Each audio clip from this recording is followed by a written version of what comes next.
എല്ലാവർക്കും top secret by കൺമണി എന്ന YouTube ചാനലിലേക്ക് സ്വാഗതം.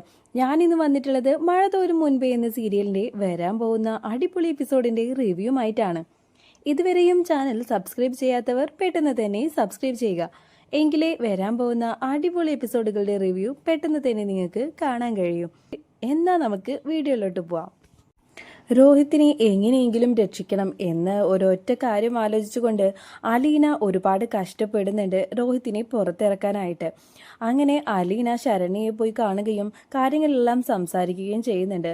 ശരണ്യ അലീനയോട് പറയുന്നുണ്ട്, രോഹിത്ത് തന്നെ ഒന്നും തന്നെ ചെയ്തിട്ടില്ല, തന്നെ ഉപദ്രവിച്ചത് ഹരിയും അവൻ്റെ കൂട്ടുകാരും കൂടിയിട്ടാണ്. രോഹിത്ത് തന്നെ ഒന്ന് തൊട്ടുപോലും നോക്കിയിട്ടില്ല എന്നുള്ള സത്യം അലീനയോട് പറയുന്നുണ്ട് ശരണ്യ. ഇത് കേൾക്കുമ്പോൾ അലീനയ്ക്ക് മനസ്സിലാവുന്നുണ്ട് രോഹിത്ത് നിരപരാധിയാണ് എന്നുള്ള കാര്യം.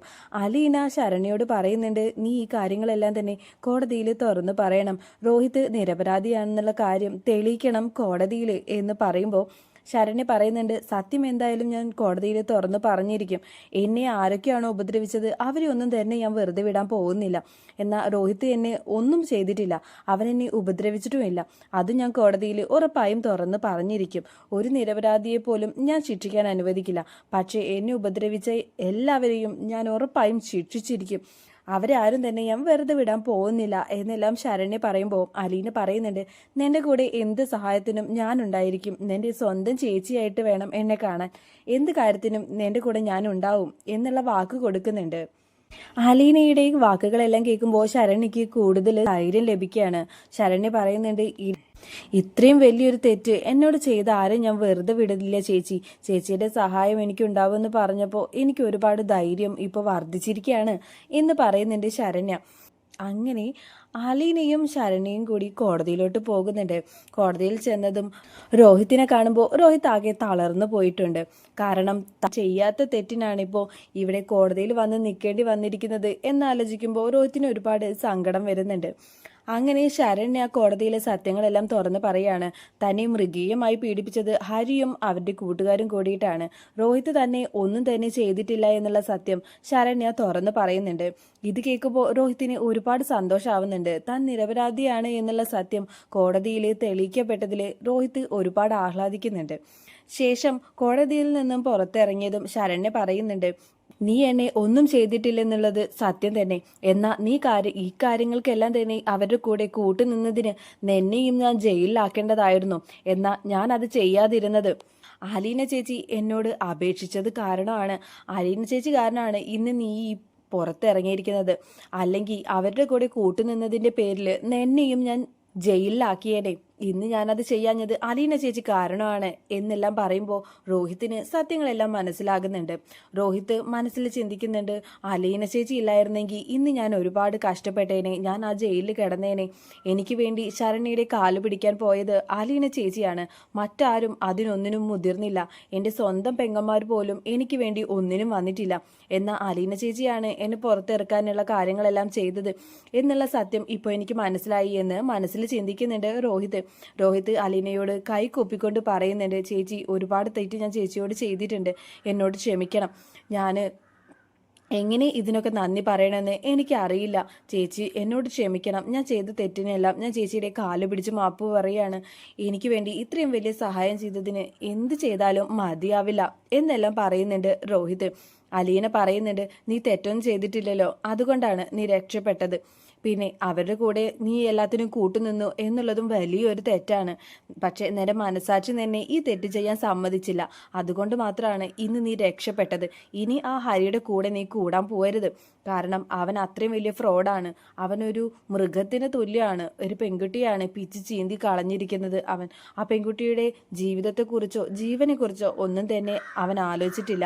അപ്പോൾ അവനെക്കുറിച്ച് നീ ഒന്ന് ആലോചിച്ച് നോക്ക്. ഇനിയും അവൻ്റെ കൂട്ടുകൂടി നീ നടന്നു കഴിഞ്ഞാൽ ഇതിലും വലിയ പ്രശ്നങ്ങളിലായിരിക്കും നീ പോവാൻ പോകുന്നത്.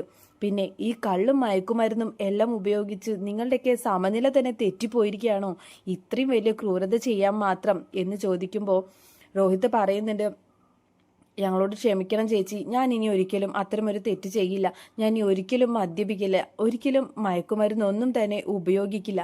ചേച്ചി ഇപ്പോൾ എനിക്ക് ചെയ്തു തന്ന സഹായത്തിന് എത്ര നന്ദി പറഞ്ഞാലും മതിയാവില്ല എന്നെല്ലാം പറയുമ്പോൾ അലീന പറയുന്നുണ്ട്, നീ എന്നോട് നന്ദി പറയൊന്നും വേണ്ട, ഇനി ഇത്തരം തെറ്റുകളൊന്നും ആവർത്തിക്കാതിരുന്നാൽ മാത്രം മതി. ഇല്ല ചേച്ചി, ഇനി ഇത്തരത്തിലൊരു തെറ്റും എൻ്റെ ഭാഗത്തു നിന്നുണ്ടാവില്ല എന്ന് അലീനയ്ക്ക് വാക്ക് നൽകുന്നുണ്ട് രോഹിത്. അലീന പറയുന്നുണ്ട്, വാ ഇനി നമുക്ക് വീട്ടിലോട്ട് പോവാം. നിന്നെ പോലീസ് അറസ്റ്റ് ചെയ്തതിൽ അച്ഛന് മൈനർ അറ്റാക്ക് വന്നു. ഇപ്പൊ നമ്മുടെ വീട്ടിൽ തന്നെയാണ് ഉള്ളത്. അച്ഛനെ പോയി കാണണം, നീ അച്ഛനോട് മാപ്പ് ചോദിക്കണം ഈ തെറ്റിനെല്ലാം എന്ന് പറയുമ്പോൾ രോഹിത് പറയുന്നുണ്ട്, എങ്ങനെ എനിക്ക് അച്ഛൻ്റെ മുന്നിൽ ചെല്ലാൻ കഴിയുക? ഇത്രയും വലിയൊരു കുറ്റവാളിയായി നിൽക്കുകയായിരുന്നില്ലേ ഞാൻ, എനിക്ക് എങ്ങനെ അച്ഛൻ്റെ മുന്നിൽ ചെല്ലാൻ കഴിയും എന്ന് ചോദിക്കുമ്പോൾ അലീന പറയുന്നുണ്ട്, നീ ഇപ്പോൾ നിരപരാധിയാണെന്നുള്ള സത്യം തെളിഞ്ഞില്ലേ, ഇനി നിനക്ക് ധൈര്യമായിട്ട് അച്ഛൻ്റെ മുന്നിൽ പോവാലോ. അച്ഛന് നിന്നെ ഉറപ്പായും മനസ്സിലാവും. നീ അച്ഛൻ്റെ കാൽക്കൽ വീണ് മാപ്പ് ചോദിക്കണം എന്നെല്ലാം പറയുന്നുണ്ട്. ശേഷം വീട്ടിലോട്ട് ചെല്ലുന്നതും കൃഷ്ണമോളെയും ബബിതയും കാണുമ്പോൾ രോഹിത്തിന് തല ഉയർത്തി അവരെ നോക്കാൻ പോലും കഴിയുന്നില്ല. കൃഷ്ണമോള് പറയുന്നുണ്ട്, എന്താ ഏട്ടാ, ഏട്ടൻ നിരപരാധിയാണെന്നുള്ള കാര്യമെല്ലാം തെളിഞ്ഞില്ലേ, പിന്നെ എന്തിനാ ഇങ്ങനെ തല താഴ്ത്തി നിൽക്കുന്നത്?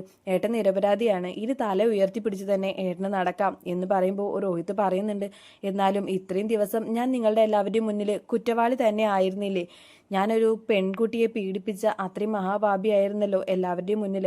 പിന്നെ നിങ്ങൾക്കും ഇപ്പോൾ പുറത്തിറങ്ങി നടക്കാൻ പറ്റാത്തൊരവസ്ഥയല്ലേ ഞാൻ ഉണ്ടാക്കി വെച്ചത് എന്ന് പറയുമ്പോൾ കൃഷ്ണമോള് പറയുന്നുണ്ട്, ഏട്ടൻ ചെയ്തത് തെറ്റ് തന്നെയാ. അവരുടെ കൂടെ ഒരു പെൺകുട്ടിയെ പീഡിപ്പിക്കാൻ കൂട്ടുനിന്നത് വലിയ തെറ്റ് തന്നെയാ. എന്നാൽ ഇനി അത്തരത്തിലൊരു തെറ്റും ഏട്ടൻ്റെ ഭാഗത്തുനിന്ന് ഉണ്ടാവാൻ പാടില്ല. ഏട്ടനറിയോ, നമ്മളുടെ അച്ഛന് അറ്റാക്ക് വന്നിട്ട് ഹോസ്പിറ്റലിലായിരുന്നു. ഏട്ടനെ പോലീസ് പിടിച്ചു കൊണ്ടുപോയതിൽ കുഴഞ്ഞു വീണതാണ് നമ്മളുടെ അച്ഛൻ. അച്ഛനോടാണ് ഏട്ടൻ മാപ്പ് പറയേണ്ടത് എന്നെല്ലാം പറയുന്നുണ്ട്. ശേഷം ബാലചന്ദ്രനെ കാണാൻ വേണ്ടി പോകുന്നുണ്ട് രോഹിത്. ബാലചന്ദ്രനെ ചെന്ന് കാണുന്നതും ബാലചന്ദ്രൻ പറയുന്നുണ്ട്, എന്താടാ നീ എങ്ങനെ ഇപ്പൊ ഇങ്ങോട്ടേക്ക് വന്നത്? തെളിവെടുപ്പിന് വേണ്ടി കൊണ്ടുവന്നതാണോ എന്ന് ചോദിക്കുമ്പോൾ രോഹിത് പറയുന്നുണ്ട്, ഇല്ല അച്ഛാ, ഞാൻ നിരപരാധിയാണെന്ന് കോടതിയിൽ തെളിഞ്ഞു. അങ്ങനെ അവരെന്നെ വിട്ടയച്ചതാണ്. ഞാൻ ഒരു തെറ്റും ചെയ്തിട്ടില്ലെന്ന് ഞാൻ പറഞ്ഞില്ലേ, ഒരു തെറ്റും ഞാൻ ചെയ്തിട്ടില്ല. ഞാൻ ആ പെൺകുട്ടിയെ ഉപദ്രവിക്കാൻ കൂട്ടുനിന്നിട്ടില്ല എന്ന് പറയുമ്പോൾ ബാലചന്ദ്രൻ പറയുന്നുണ്ട്, നിങ്ങളെല്ലാവരും ചെയ്തത് കൊടും ക്രൂരത തന്നെയാ. ഒരു പെൺകുട്ടിയെ പിച്ച് ചീന്താൻ വേണ്ടി കൂട്ടുനിന്നിട്ട് ഇപ്പം ഞാനൊരു തെറ്റും ചെയ്തിട്ടില്ലെന്ന് പറയുന്നോ നീ എന്ന് പറയുമ്പോൾ അലീന പറയുന്നുണ്ട്, ഇല്ല അച്ഛാ, രോഹിത് ഒരു തെറ്റും ചെയ്തിട്ടില്ല. അവൻ ആ പെൺകുട്ടിയെ ഒന്നും ചെയ്തിട്ടില്ല. ശരണ്യ തന്നെയാണ് ഈ കാര്യങ്ങളെല്ലാം കോടതിയിൽ വന്ന് തുറന്നു പറഞ്ഞത്. രോഹിത് ഒരു തെറ്റും ചെയ്തിട്ടില്ലെന്നുള്ള സത്യം തുറന്നു പറഞ്ഞത് കൊണ്ടാണ് ഇന്ന് രോഹിത്തിനെ കോടതിയിൽ വെറുതെ വിട്ടത് എന്ന് പറയുമ്പോൾ ബാലചന്ദ്രൻ പറയുന്നുണ്ട്, എത്ര അവസരം ഇവന് നന്നാവാൻ വേണ്ടി നമ്മൾ കൊടുത്തത്, എന്നിട്ട് വീണ്ടും വീണ്ടും ഓരോ പ്രശ്നങ്ങൾ തന്നെയല്ലേ ഇവൻ ഉണ്ടാക്കിക്കൊണ്ടിരിക്കുന്നത്. അന്ന് എന്നെ കയറി പിടിക്കാൻ ശ്രമിച്ചതും ഇവരൊക്കെ തന്നെയല്ലേ എന്ന് പറയുമ്പോൾ അലീന പറയുന്നുണ്ട്, ഇനി അതൊന്നും സാരമില്ല അച്ഛാ, ഇനി രോഹിത് അത്രയുള്ള പ്രശ്നങ്ങളൊന്നും ചെയ്യില്ല, അവൻ ഇനി മുതൽ നല്ല കുട്ടിയായിരിക്കും എന്ന് പറയുമ്പോൾ ബാലചന്ദ്രൻ പറയുന്നുണ്ട്, അതും വിശ്വസിച്ചുകൊണ്ടിരുന്നോ നീ?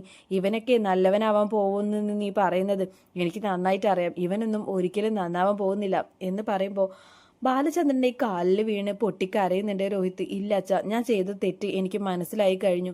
ഇനി അത്തരം ഒരു തെറ്റ് ഒരിക്കലും ഞാൻ ചെയ്യില്ല. അച്ഛൻ എന്നോട് ക്ഷമിക്കണം എന്ന് പറയുമ്പോൾ ബാലചന്ദ്രൻ്റെ മനസ്സൊന്ന് അലിയുന്നുണ്ട്. ബാലചന്ദ്രൻ പറയുന്നുണ്ട്, ഞങ്ങൾക്ക് പുറത്തിറങ്ങി നടക്കാൻ പോലും പറ്റാത്തൊരവസ്ഥയല്ലേ നിങ്ങളെല്ലാവരും കൂടി ഉണ്ടാക്കി വെച്ചിരിക്കുന്നത്. ആ ഹരിയുടെ കൂടെ കൂടിയാണ് നീ ഇത്തരം ഒരു സ്വഭാവക്കാരനായത്.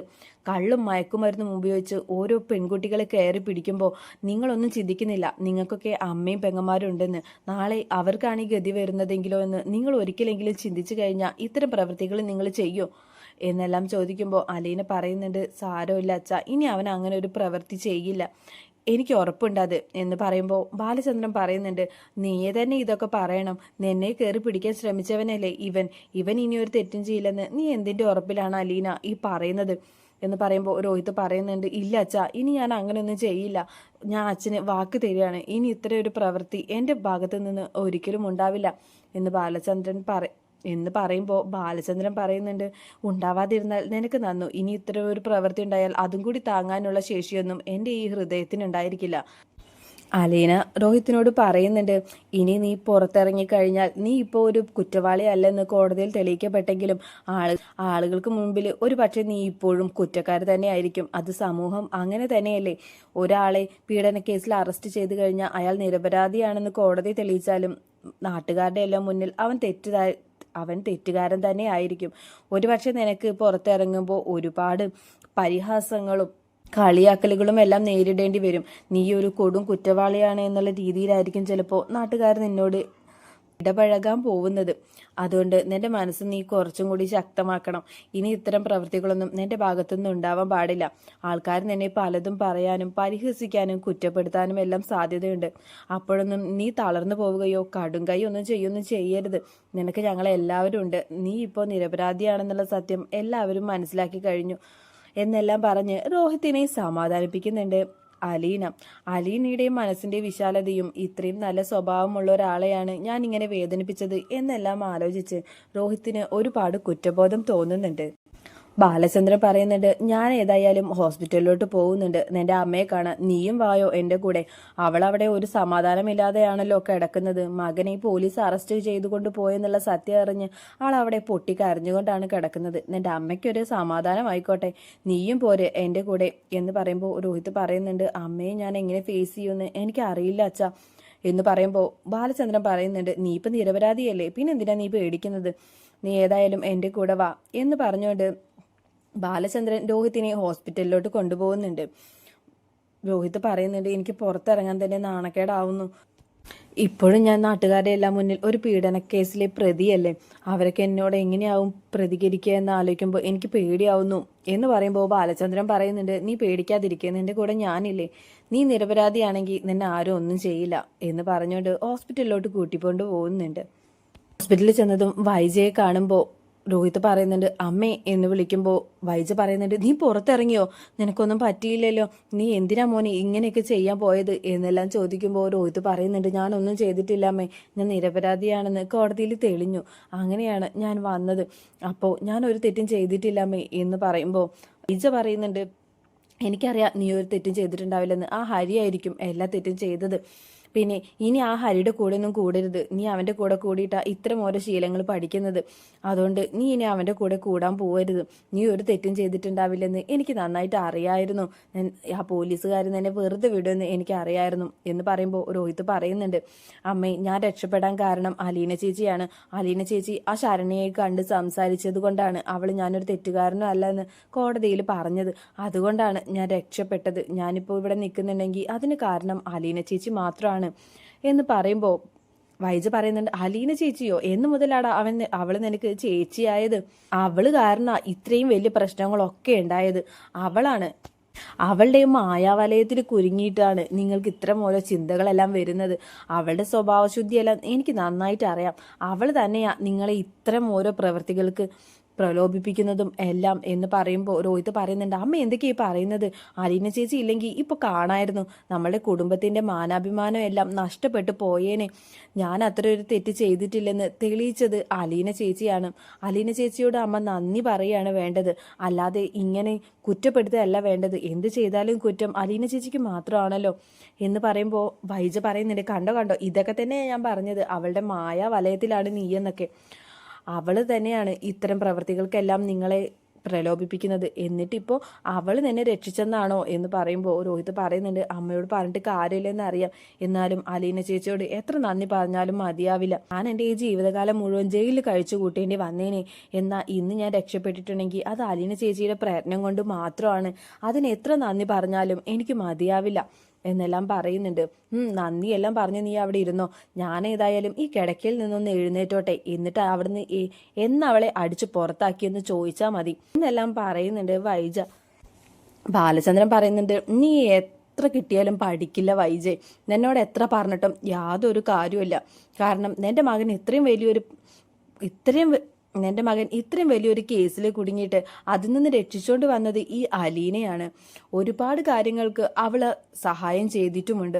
എന്നിട്ട് ഇപ്പോഴും നീ കുറ്റപ്പെടുത്തിക്കൊണ്ടിരിക്കുന്നത് ഈ അലീനയെ തന്നെയാണ്. നിന്റെ മകനെ രക്ഷപ്പെടുത്തിയതിൽ അവളുടെ കാല് പിടിച്ച് നന്ദി പറയേണ്ടതാണ് നീ ചെയ്യേണ്ടത്. എന്നാൽ ഇപ്പോഴും നീ അവളെ കുറ്റപ്പെടുത്തിക്കൊണ്ടിരിക്കുക. നിന്നോട് എത്ര പറഞ്ഞിട്ടും കാര്യമില്ല. പട്ടിയുടെ വാല് 12 കൊല്ലം കുഴലിട്ടാലും നേരെ ആവില്ലെന്നല്ലേ പറച്ചില്.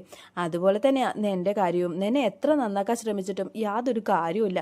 ഈ ഹോസ്പിറ്റൽ കിടക്കയിൽ നീ ഇങ്ങനെ കിടക്കുമ്പോഴും ഇപ്പോഴും നീ പ്രാഗിക്കൊണ്ടിരിക്കുന്നത് ഈ അലീന മോളെ തന്നെയല്ലേ. എന്നോട് എത്ര പറഞ്ഞിട്ടും യാതൊരു കാര്യവുമില്ല എന്നെല്ലാം പറയുന്നുണ്ട് ബാലചന്ദ്രൻ. ഇത്രയുമാണ് വരാൻ പോകുന്ന എപ്പിസോഡിൽ നടക്കാൻ പോകുന്നത്. ഈ എപ്പിസോഡിൻ്റെ ബാക്കി ഭാഗവുമായി അടുത്ത ദിവസം വരുന്നതായിരിക്കും. വീഡിയോ ഇഷ്ടപ്പെട്ടാൽ ലൈക്ക് ചെയ്യാൻ മറക്കരുത്.